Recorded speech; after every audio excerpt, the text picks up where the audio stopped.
The Nullification Crisis of 1832 through 1833 was a short schism between the United States and the state of South Carolina where economic tariffs, growing distrust, and decreased representation would cause South Carolina to consider the act of secession from the United States.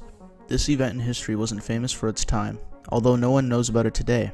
So the question arises, why was the Nullification Crisis of South Carolina so significant? The Nullification Crisis would all start when South Carolina, a state known at the time for agrarian, was experiencing increasing polarization from the federal government. Many laws were passed, but one stood out from the rest.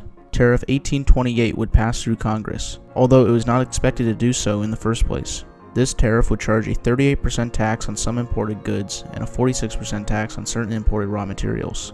South Carolina heavily relied on imported raw materials and other such goods for infrastructure projects, so the state would not take this new tariff lightly. Andrew Jackson, the President of the United States at the time, signed into law Tariff 1832, which gained majority Northern support and nearly half of Southern support.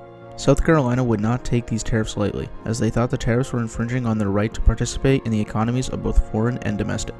A concern was thrown around in the air regarding how a heavily agrarian state would be able to afford the high tariffs for goods and services.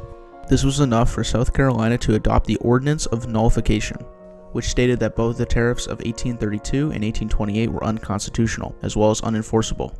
South Carolina, having ratified the Ordinance of Nullification, quickly commenced military preparations to repel any threat of federal interference. The United States Congress would quickly pass the Force Bill, authorizing the President to use military forces against South Carolina.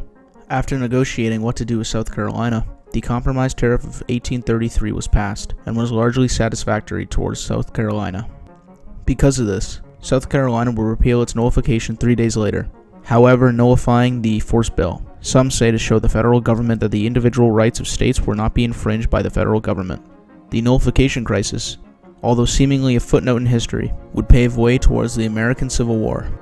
Examples such as this are partly why southern states left the Union in favor of a confederacy, as increased economic suppression for the benefit of the North would plague the South until they would no longer become agrarian shortly after the American Civil War. The Nullification Crisis would also be significant for its role in the presidency of Andrew Jackson. Andrew Jackson was shown to be a strong leader during the national crisis and had a major impact on his re-election in 1833.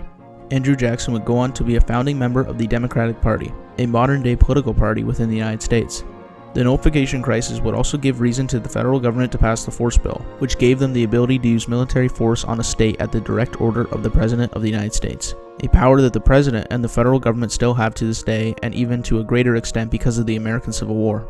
The Nullification Crisis would be very significant, not for what happened, but for what came afterwards.